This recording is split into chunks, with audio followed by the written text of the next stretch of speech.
안녕하세요. 세미컨덕터 스쿨입니다. 이번 레벨2 이론 강의에서는 디지털 하드웨어 제어의 근간이 되는 유한 상태 머신, 즉 FSM을 공부합니다.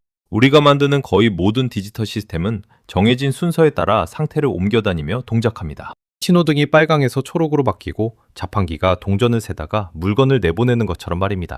이렇게 순서 있는 동작을 체계적으로 설계하는 방법이 바로 FSM입니다. 오늘은 상태도를 그리는 것에서 출발해 진리표로 논리를 확정하고 3블록 코드로 구현하는 전체 흐름을 큰 그림으로 익히겠습니다. 그리고 이어지는 실습에서 패턴 검출기, 자판기, 신호등, 통신 프로토콜을 직접 손으로 만들어 보겠습니다.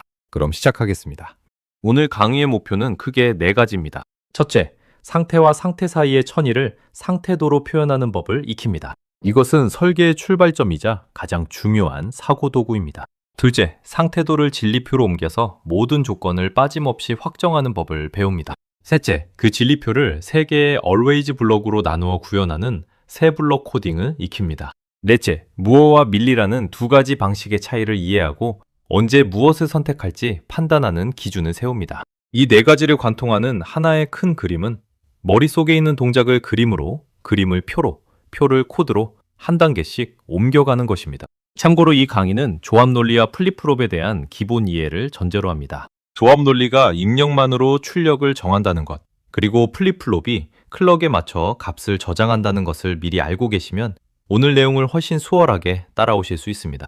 먼저 가장 근본적인 구분부터 이해해야 합니다. 조합회로는 현재의 입력만으로 출력이 즉시 정해지고 과거를 전혀 기억하지 못합니다. 덧셈기나 논리 게이트가 그렇습니다. 반면 순차회로는 출력의 일부를 대먹여서 현재 상태를 기억합니다. 그래서 똑같은 입력이 들어와도 지금 어떤 상태에 있느냐에 따라 다르게 반응할 수 있습니다. 바로 이 기억하는 능력이 순서 있는 동작을 가능하게 만듭니다. 그런데 상태가 무한히 많아지면 우리는 그 시스템을 통제할 수 없습니다. 그래서 상태의 개수를 유한하게, 곧 파이나이트하게 정해둡니다.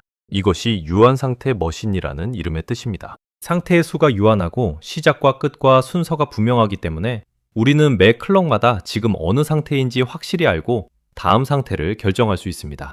유한하게 만든다는 것은 곧 예측 가능하고 검증 가능한 시스템을 만든다는 뜻입니다. 한 가지 꼭 짚어둘 것이 있습니다. 순차회로에서 상태가 바뀌는 시점은 언제나 클럭 엣지에 종속됩니다. 상태는 아무 때나 변하는 것이 아니라 클럭의 상승 엣지가 오는 바로 그 순간에만 다음 상태로 갱신됩니다.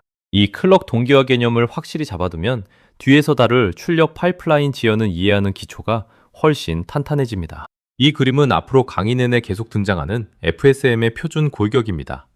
어떤 상태 머신이든 예외 없이 3개의 블록으로 나눌 수 있습니다. 첫째, 다음 상태를 정하는 조합 논리입니다. 지금 상태와 입력을 보고 다음에 어디로 갈지를 계산합니다. 주황색으로 표시했습니다. 둘째, 상태를 기억하는 레지스터, 곧 플립플롭입니다. 클럭이 올라가는 순간에만 다음 상태를 현재 상태로 받아들여 저장합니다. 혼록색입니다. 셋째, 현재 상태로부터 출력을 만드는 조합 논리입니다. 보라색입니다. 여기서 핵심은 피드백 구조입니다. 레지스터가 기억한 현재 상태가 다시 첫 번째 블록의 입력으로 돌아가서 다음 상태를 정하는 데 쓰입니다. 이 피드백이 있기 때문에 시스템이 상태를 계속 이어갈 수 있습니다. 이 3가지 색, 레지스터는 청록, 다음 상태는 주황, 출력은 보라를 강의 전체에서 똑같이 쓸 테니 눈에 익혀두시기 바랍니다. 상태도라는 개념을 여행에 빗대어 직관적으로 이해해 보겠습니다. 지금 내가 어느 지역에 있는지가 바로 상태입니다. 집, 회사, 카페가 각각 하나의 상태입니다. 그리고 다음 지역으로 넘어가려면 조건이 필요합니다. 여기서는 시간이 그 조건입니다. 아침이 되면 집에서 회사로, 오후가 되면 회사에서 카페로, 저녁이 되면 다시 집으로 이동합니다. 이렇게 조건에 따라 상태를 옮기는 것을 천의, 즉 트랜지션이라고도 부릅니다.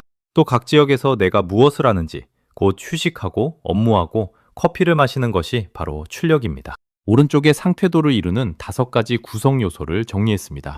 상태 집합, 입력과 출력, 초기 상태, 조건이 붙은 천의, 그리고 각 상태의 동작입니다. 이 5가지가 모두 갖추어져야 완전한 상태도이며 이 여행 예제에도 5가지가 전부 들어있습니다. 이제 이 강의의 공통 예제인 패턴 검출기를 정의하겠습니다. 설계에서 가장 먼저 할 일은 스펙, 곧 무엇을 만들 것인지를 정확히 문장으로 적는 것입니다. 스펙은 이렇습니다.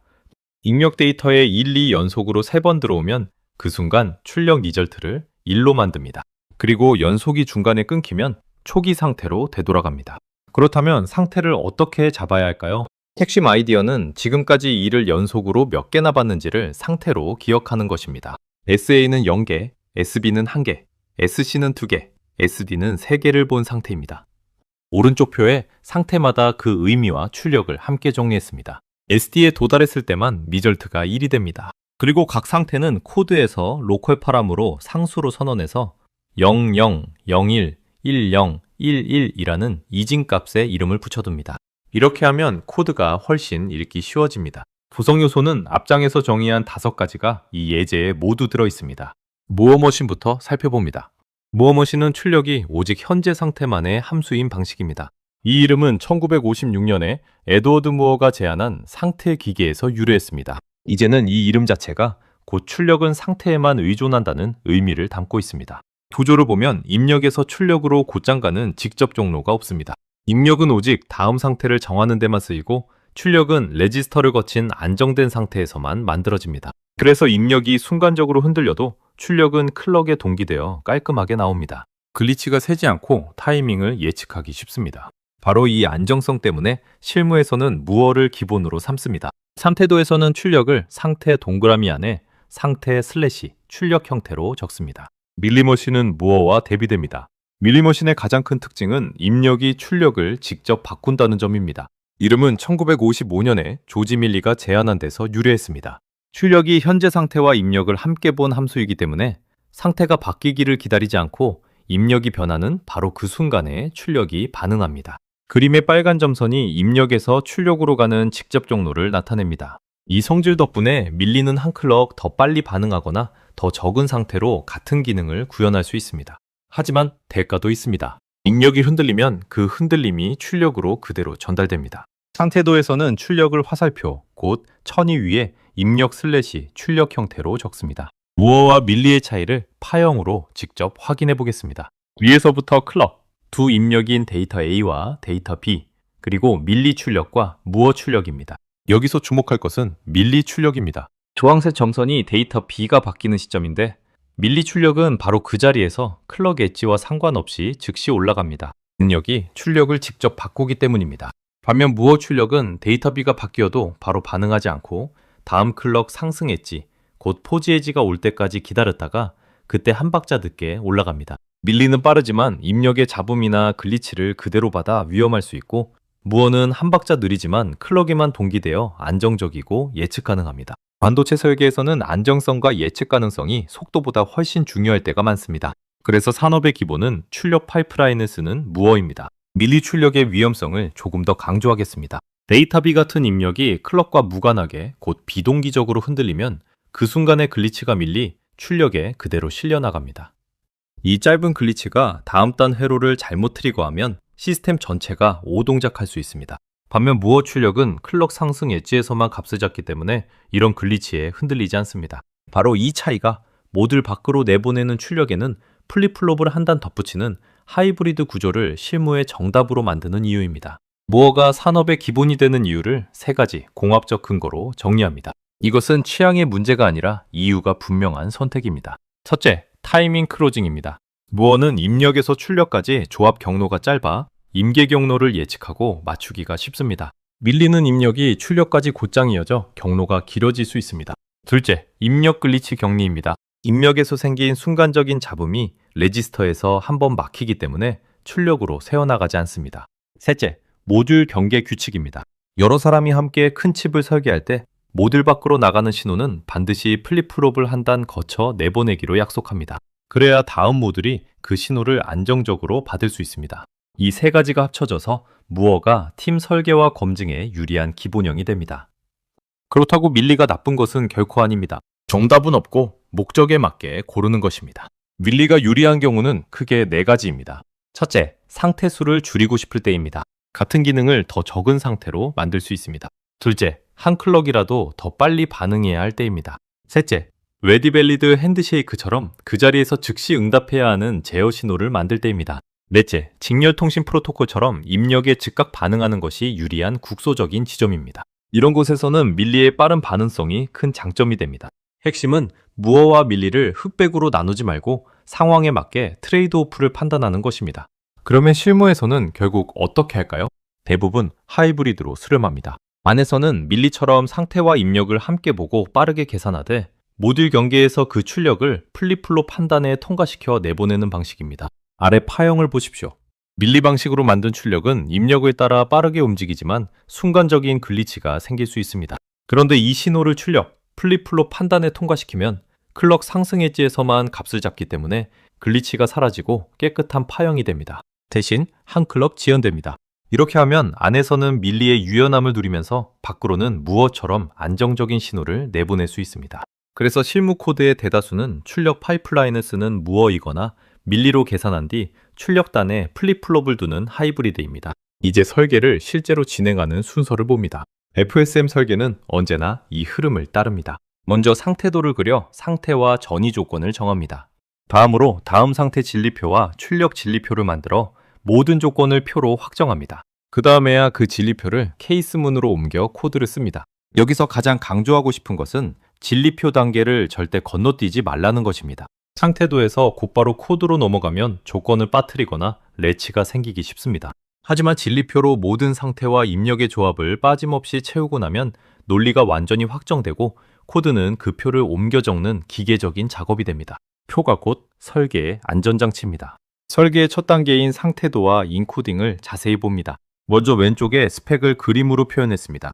데이터 스트림에 0, 1, 1, 1, 0 순으로 값이 들어올 때 1이 연속 3번 나오는 바로 그 순간 리절트가 1이 됩니다. 이렇게 스펙을 눈으로 확인할 수 있게 그려두면 설계가 훨씬 명확해집니다. 오른쪽에는 이 스펙을 옮긴 상태도가 있습니다. 앞서 말한 대로 각 상태는 지금까지 연속으로 2를 몇 개 받는지를 뜻합니다. 아래에는 각 상태에 이진 코드를 붙인 인코딩을 정리했습니다. SA는 00, SB는 01, SC는 10, SD는 11입니다. 상태가 4개이므로 2비트면 충분합니다. 이 인코딩이 이후 진리표와 코드에서 그대로 쓰입니다. 이 상태도가 실제 시간축 위에서 어떻게 움직이는지 클럭 단위로 짚어보겠습니다. 왼쪽 데이터 스트림처럼 0, 1, 1, 1이 차례로 들어온다고 하면 첫 번째 1에서 SA가 SB로, 두 번째 1에서 SC로, 세 번째 1에서 SD로 매 클럭 한 칸씩 올라갑니다. 그리고 SD에 도달한 그 클럭에서 리절트가 1이 됩니다. 이렇게 입력과 상태와 출력을 클럭 사이클 단위의 타이밍 다이어그램, 곧 파형으로 나란히 놓고 보면 상태 1002가 시간 위에서 어떻게 이어지는지 한눈에 들어옵니다. 다음 상태 진리표를 만드는 단계입니다. 여기서 가장 중요한 원칙은 화살표 하나가 한 행이라는 식의 단순한 대응이 아니라 가능한 모든 조건을 반드시 명시해야 한다는 것입니다. 왜 그럴까요? 입력을 세어보겠습니다. 현재 상태 C스테이트가 2비트, 입력 데이터가 1비트이므로 입력은 모두 3비트입니다. 3비트로 만들 수 있는 경우의 수는 2의 3승, 곧 8가지입니다. 따라서 이 8가지 조건이 진리표에 하나도 빠짐없이 들어있어야 합니다. 하나라도 비면 그 조건에서 회로가 어떻게 동작할지 정의되지 않아 문제가 생깁니다. 그리고 검증하는 방법이 있습니다. 상태도의 전이 개수, 진리표의 행수, 그리고 코드의 케이스 분기수가 모두 8로 일치하면 세 가지 표현이 서로를 교차 검증해 준 것이고 설계가 완성되었다고 볼 수 있습니다. 표의 왼쪽 두 열은 입력, 오른쪽 열은 출력이며 색으로 구분했습니다. 출력 진리표도 같은 원칙을 따릅니다. 8개 조건을 모두 명시합니다. 다만 무어머신이기 때문에 출력은 현재 상태만으로 정해집니다. 그래서 같은 상태라면 데이터가 0이든 1이든 출력이 똑같습니다. 표에서 보듯 입력열은 사실상 의미가 없고 오직 C스테이트가 SD일 때만 리절트가 1입니다. 여기서 중요한 규칙을 하나 강조하겠습니다. 앞으로 모든 조건을 진리표에 명시하되 혹시 명시되지 않고 남는 조건이 있다면 그 출력을 초기값, 곧 디폴트 값으로 정의해야 합니다. 이렇게 디폴트를 정해두면 정의되지 않은 상태가 남지 않고 뒤에서 배울 래치 문제도 예방할 수 있습니다. 모든 경우를 빠짐없이 정의하는 완전성이 상태 머신 설계의 핵심 규율입니다. 여기서 학술적으로 한 걸음 더 들어가 보겠습니다. 진리표에서 미처 명시하지 못하고 남는 조건, 곧 무관 조건인 돈케어는 합성 도구가 논리를 최적화하는 자유도로 활용합니다. 게이트 수를 줄이는데 쓰이는 것입니다. 다만 안전이 중요한 설계에서는 이 무관 조건을 방치하지 않고 혹시 정의되지 않은 상태에 빠지더라도 반드시 안전한 상태로 되돌아오도록 처리합니다. 이것을 세이프 스테이트 머신이라고 부릅니다. 리셋과 디폴트로 모든 경우를 커버하는 우리의 완전성 규칙이 바로 이 세이프 스테이트 머신을 만드는 기본기입니다. 이제 진리표를 코드로 옮깁니다. 우리하우스 표준은 3개의 프로세스 방식입니다. 앞에서 본 표준 블록도의 세 블록이 각각 하나의 always 블록과 정확히 1대1로 대응됩니다. 첫째 블록인 레지스터는 포즈에지 클럭 always로 기술해서 매 클럭마다 상태를 갱신합니다. 둘째 블록인 다음 상태 결정과 셋째 블록인 출력 결정은 각각 always 스타 케이스로 기술합니다. 이렇게 블록과 코드가 1대1로 맞아떨어지기 때문에 상태도를 그리고 진리표를 만든 뒤에는 코드가 거의 자동으로 따라 나옵니다. 구조가 곧 코드가 되는 것입니다. 첫 번째와 두 번째 블록의 코드를 봅니다. 레지스터 블록은 포즈에지 클럭에서 동작합니다. 리셋이 걸리면 상태를 SA로 초기화하고 그렇지 않으면 매 클럭마다 다음 상태 N 스테이트를 현재 상태 C 스테이트로 옮깁니다. 다음 상태 블록은 앞에서 만든 진리표를 그대로 케이스문으로 옮긴 것입니다. 오른쪽 표와 코드를 비교해 보면 케이스의 한 분기가 진리표의 행들과 정확히 대응합니다. 여기서 마지막 디폴트 줄이 매우 중요합니다. 디폴트가 표에서 미처 다루지 못한 나머지의 모든 경우를 커버해주기 때문에 만약에 정의되지 않은 조건이 있다면 이는 사라지고 래치가 생기지 않습니다. 세 번째 블록인 출력 코드입니다. 출력 블록도 진리표를 그대로 옮깁니다. 무어이므로 오직 C 스테이트가 SD일 때만 리절트가 1이고 나머지는 0입니다. 여기서 한 가지 확실한 일관성을 확인할 수 있습니다. 상태도에서 그린 SD, 진리표의 SD 행, 그리고 코드의 SD 분기가 모두 하나의 같은 대상을 가리킵니다. 그림에서 표로, 표에서 코드로 옮겨가는 동안 정보가 흐트러지지 않고 그대로 이어집니다. 이 일관성이 바로 세 블록 방법이 강력한 이유입니다. 각 단계가 서로를 검증해주기 때문에 실수가 끼어들 틈이 적습니다.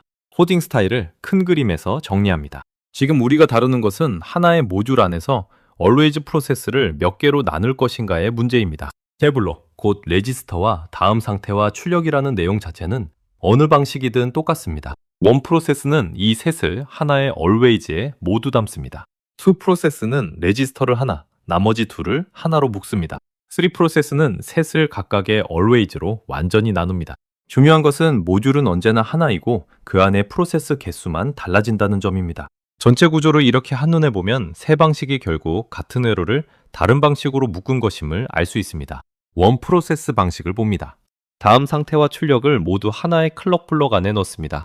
그러면 출력에도 자동으로 플립플롭이 붙어서 출력이 저절로 한 단 지연되어 한 클럭 늦게 나옵니다. 코드가 간결하다는 장점이 있지만 출력이 항상 한 클럭 늦는다는 점을 반드시 염두에 두어야 합니다. 그래서 원 프로세스는 아주 작거나 단순한 FSM 또는 카운터형 제어처럼 한 클럭 지연이 문제가 되지 않는 곳에 주로 씁니다. 투 프로세스 방식입니다. 레지스터는 클럭 블럭에 두고 다음 상태와 출력을 하나의 조합 블럭에 함께 둡니다. 이 경우 출력은 조합 논리에서 바로 나오기 때문에 한 클럭 지연이 없습니다. 만약 안정적인 출력이 필요하면 출력 플립플롭을 한 단 더 추가하면 됩니다. 투 프로세스는 교과서와 소형 블록에서 가장 흔하게 볼 수 있는 기본형입니다. 구조가 단순하면서도 유연해서 널리 쓰입니다. 3 프로세스는 우리의 하우스 표준입니다. 레지스터와 다음 상태와 출력을 각각 별도의 always로 완전히 분리합니다. 이렇게 관심사를 나누면 각 블록이 하는 일이 명확해져서 코드를 읽기 쉽고 검증하기도 편합니다. 세 가지 방식 모두 유효한 설계이지만 우리가 3 프로세스를 표준으로 삼는 이유는 상태도와 진리표와 코드가 가장 깔끔하게 1대1로 대응되기 때문입니다. 그리고 나중에 출력을 한 클럭 지연하고 싶으면 출력 블럭만 클럭 방식으로 바꾸면 되어 확장도 자연스럽습니다. 3 프로세스를 표준으로 삼는 데에는 엔지니어링 관점의 이점이 하나 더 있습니다. 순차 논리인 레지스터와 조합 논리인 다음 상태 출력이 코드상에서 물리적으로 완전히 분리되어 있기 때문에 정적 타이밍 분석, 곧 STA 결과를 확인할 때 어느 경로가 순차이고 어느 경로가 조합인지 곧바로 대응됩니다. 문제가 된 신호를 추적하는 RTL 디버깅에서도 블록이 나뉘어 있어 원인을 빠르게 좁힐 수 있습니다. 설계 규모가 커질수록 이 분리의 이점은 압도적으로 커집니다. 이제 설계에서 반드시 조심해야 할 유의사항을 봅니다. 첫 번째는 원치 않는 래치입니다. 조합 always, 곧 always star 안에서 모든 경로에 값을 대입하지 않으면 어떤 일이 벌어질까요? 왼쪽 잘못된 예처럼 일부 상태만 값을 정하고 나머지를 빠뜨리면 신세세사이저인 합성기는 값이 정해지지 않은 경우에 이전 값을 그대로 유지하라는 뜻으로 해석합니다. 그 결과 우리가 의도하지 않은 래치를 자동으로 만들어버립니다. 래치는 클럭 없이 값을 붙잡는 소자여서 타이밍 분석을 어렵게 하고 오동작의 원인이 됩니다. 해결책은 간단합니다. 오른쪽처럼 케이스 앞에서 초기 값을 먼저 대입하거나 디폴트 분기를 두어 모든 경우를 빠짐없이 덮으면 됩니다. 그러면 값이 정해지지 않은 경로가 사라져 레치가 생기지 않습니다. 플립플롭은 우리가 필요할 때만 의도적으로 쓰는 것이지 실수로 생겨나게 두어서는 안 됩니다. 실무에서 이 레치가 실제로 어떻게 드러나는지 알아두겠습니다. 비바도 같은 EDA 툴에서 조합 always에 값이 정해지지 않은 경로가 있으면 합성 로그에 이런 경고가 찍힙니다. endstate라는 신호에 레치가 추론되었다는 뜻입니다. 아래 슬라이드에 실제 메시지를 그대로 옮겨두었습니다. 이 경고를 만나면 대개 디폴트나 초기값 대입이 빠진 것이므로 그 자리를 찾아 모든 경로에 값을 대입해주면 경고가 사라집니다. 이 한 줄을 읽고 대응할 줄 아는 것이 현업에서 매우 중요한 능력입니다. 두 번째 유의사항은 출력 글리치입니다. 최종 출력이 두 개의 조합 신호를 결합해서 만들어지는 경우를 생각해 봅시다. 왼쪽 그림처럼 조합 출력 하나와 또 다른 조합 출력 하나가 게이트에서 합쳐진다고 하겠습니다. 이때 둘 신호가 지나오는 경로의 지연이 서로 조금 다르면 신호가 바뀌는 순간 아주 짧은 시간 동안 엉뚱한 값이 나타날 수 있습니다. 이것을 글리치라고 부릅니다. 오른쪽 파형에서 아웃컴은 원래 계속 1이어야 하는데 전환 순간에 잠깐 0으로 떨어지는 글리치가 보입니다. 이 글리치는 다음 회로를 잘못 동작시킬 수 있어 위험합니다. 해결책은 출력에 플립플롭을 한 단 더 두는 것입니다. 그러면 플립플롭은 클럭 상승 엣지에서만 값을 잡기 때문에 엣지와 엣지 사이에 잠깐 스쳐간 글리치는 아예 무시됩니다. 그 결과 아웃클린처럼 깨끗한 파형을 얻습니다. 대신 출력이 한 클럭 지연됩니다. 그리고 초기화는 동기 리셋으로 곧 클럭 엣지에 맞춰 안전하게 합니다.